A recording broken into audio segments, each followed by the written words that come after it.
মাত্র 500 টাকা খরচ করে কলকাতা থেকে 3 ঘন্টা দূরে গিয়ে একটা গোটা দিন তোমরা কাটাতে পারবে সমুদ্রের মাঝে। আর কিভাবে কি করলাম, কোথায় থাকলাম, সম্পূর্ণটা কিন্তু জানতে পারবে এই ভিডিওর মাধ্যমে। তাই স্কিপ না করে পুরোটা দেখো।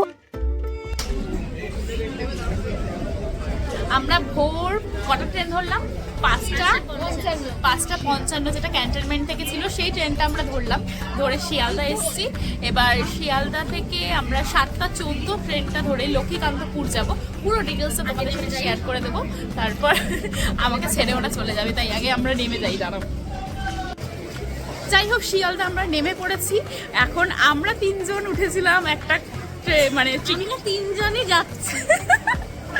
না না গাইস, আমাদের দেখার জন্য আমাদের গার্জিয়ান দেখতে হবে ভিডিওটা। দাঁড়া, আমাকে বলতে দে। আমাদের মা বাবারাও যাচ্ছে, মানে বাবারা যাচ্ছে না, মারা যাচ্ছে, আমাদের গার্লস ট্রিপ, ঠিক আছে?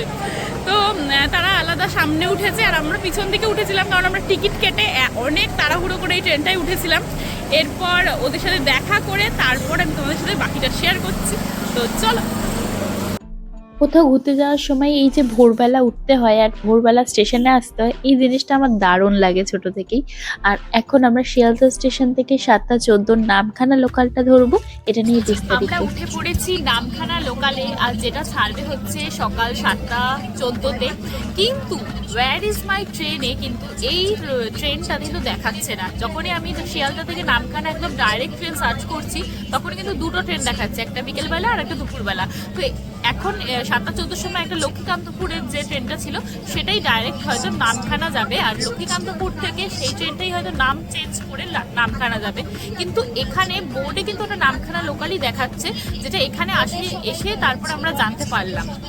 তো এখন যাত্রাটা শুরু করছি। তো চলো, আবার তোমাদের সাথে পরে দেখা হবে।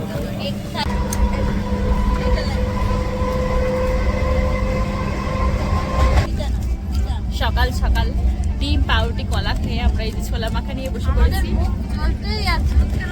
10টা বাজতে যায়, খেতে তো হবে, খিদে পেয়ে গেছে। পাপড় খাচ্ছে।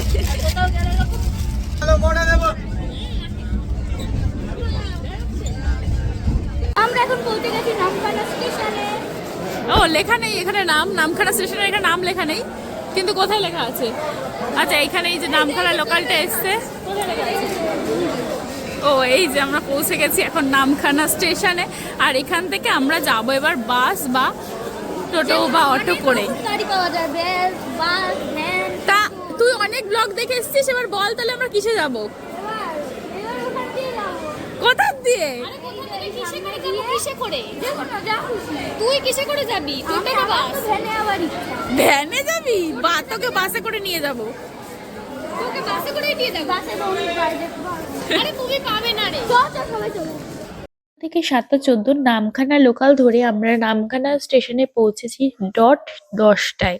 তারপর সেখান থেকে স্টেশনের বাইরে থেকে আমরা টোটো ধরে চলে গেছিলাম বকখালির উদ্দেশ্যে। আর আমাদের জন প্রতি ভাড়া পড়েছিল 50 টাকা করে। ওখানে স্টেশনের বাইরে থেকে 60 টাকা করে ভাড়া চাইছিল, কিন্তু তোমরা একটু দরাদরি করলে সেখানে 50 টাকায় কিন্তু তোমরা করে নিতে পারবে। আমরা এখন নামখানা ব্রিজের উপর দিয়ে যাচ্ছি। জাস্ট ভিউটা জাস্ট অসাধারণ। এরা সব খাওয়া যাওয়া ঠিক।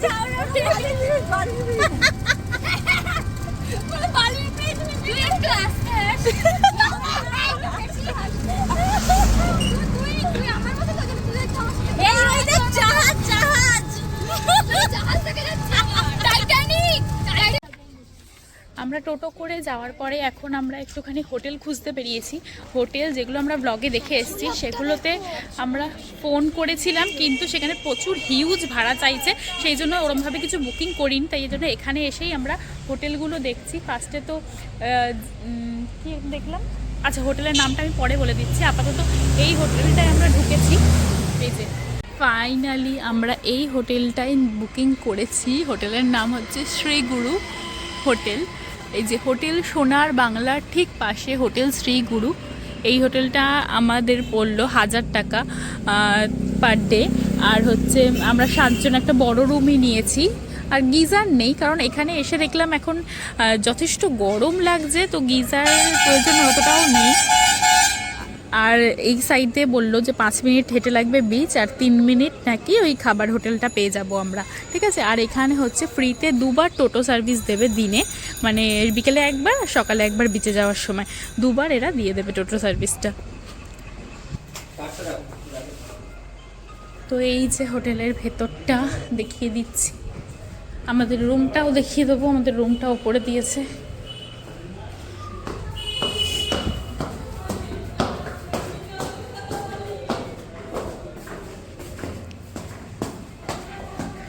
আমার মায়ের রুমটা খুব পছন্দ হয়েছে, কারণ এই এত সুন্দর ব্যালকনিটায় জামা কাপড় মেলা যাবে, আর এই সমুদ্রের পাড়ে এলে জামা কাপড় মেলার জন্য কিন্তু একটা জায়গা সত্যিই খুব দরকার হয়।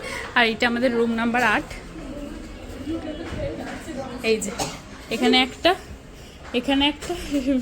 বেড, আর এই যে এখানে আর একটা বেড, আর ওইদিকে আছে হচ্ছে বাথরুম, আর এই যে একটা ওয়াশরুম, আর এই যে আয়না।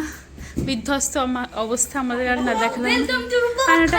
তো একদিন থাকার জন্য মোটামুটি এটা ঠিকঠাকই, কারণ অতটা সুপার ডিলাক্স রুম আমরা অ্যাফোর্ড করতে পারবো না, তাই জন্য আমরা এটাই নিয়েছি।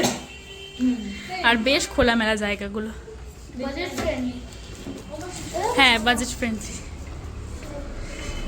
ওই সাইড দিয়ে একবার দেখিয়ে দিই, এই যে হচ্ছে মেন রোড। আর টোটোও কিন্তু অনেকক্ষণ দাঁড়িয়েছিল আমাদের জন্য। এই গাছটা কি গাছ, সজনে গাছ এটা নাকি, মনে তো হচ্ছে যেন ওইটাই সজনে গাছ। পুরো ডাকু সেজে চলে এসেছি আবার আমরা। এবার আমরা যাচ্ছি, কারণ আমার এই রোদে খুব অ্যালার্জি, এটা আমার একটা প্রবলেম, সেই জন্য সাজতেই হবে, কিছু উপায় নেই, ঠিক আছে। তো আমরা এখন বিচে চলে এসেছি, বিচে এসে এবার দেখা যাক। আর টোটো সার্ভিস ওদের একবার আমরা ইউজ করে ফেলেছি, হোটেলে একটাই টোটো সার্ভিস ছিল।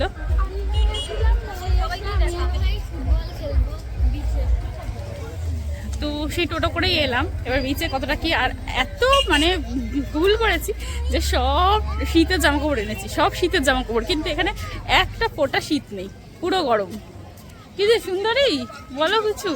কি আর বলবো, সব দেখছি, এত আনন্দ হচ্ছে আমার, তো এতই মজা হচ্ছে আর কি বলবো। রোদ্দুর এখানে, আমরা ঠান্ডার জন্য নিয়ে এসেছি কত জিনিসপত্র। হ্যাঁ সব আমরা ঠান্ডার জিনিসপত্র নিয়ে এসেছি, কিন্তু এখানে প্রচণ্ড গরম, প্রচণ্ড গরম। এখানে ঠাকুরের মন্দির আছে, বজরংবলীর মন্দির মতো, কিন্তু দীঘায় যে হয়েছে আজকাল, মানে এত লোকজন, তারপরে উল্টো পাল্টা লোক, বাজে লোকজন, কিন্তু এখানে সেই তুলনায় আমার মনে হচ্ছে অনেকটা ফাঁকা ফাঁকা ভদ্র পরিবেশটা, ঠিক আছে। কারণ এখানে কিন্তু বিচে অ্যালকোহল একদমই অ্যালাউ নেই, সেটা হোটেলের সব কটা বোর্ডের, মানে হোটেলে যে বোর্ডগুলো থাকে প্রত্যেকটাতেই সেটা লেখা ছিল, লেখা ছিল।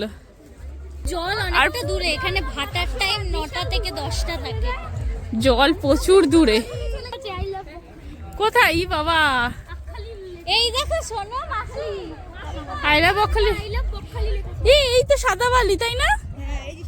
সাদা বালি, যেটা মানে কোথায় জানি, এটা নাকি একমাত্র এই জায়গায় দেখা যায় এরকম সাদা বালি। পুরো সাদা লাগবে। হ্যাঁ কিছুটা জায়গা জল আছে, ঠিক আছে, তারপরে আবার সেই অনেকটা দূরে গিয়ে আবার জল। তো অতটা আবার হেঁটে যেতে হবে, মানে এইটুকু জল পেরিয়ে আবার অতটা হেঁটে তারপর এবার ওই জলের জায়গায় যেতে হবে।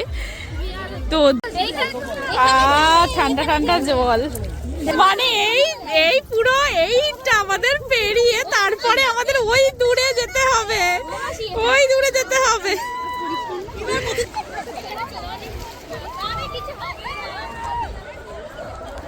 দূরে পুরো লাল কাঁকড়া ভর্তি, ওইদিকে পুরো লাল কাঁকড়া ভর্তি, ওই দিকটায় আমি একটাও দেখাতে পাচ্ছি না। এই যে গর্ত, এই যে লাল কাঁকড়ার গর্ত, মানে আমরা দূর থেকে দেখতে পাচ্ছি, কিন্তু ওরা এতটা যে পায়ের সামান্য একটু আওয়াজেও কিন্তু, মানে দূরে যত দূরে দেখবে শুধু লাল কাঁকড়া, আর কিছু দেখাই যাচ্ছে না।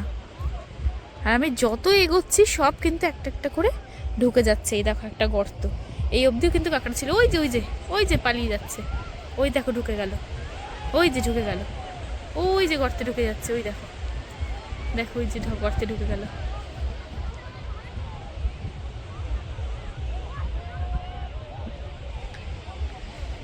যত এগোবো তত দেখবে সব ওই যে ঢুকে যাবে, যত এগোবো ততই ঢুকে যাবে।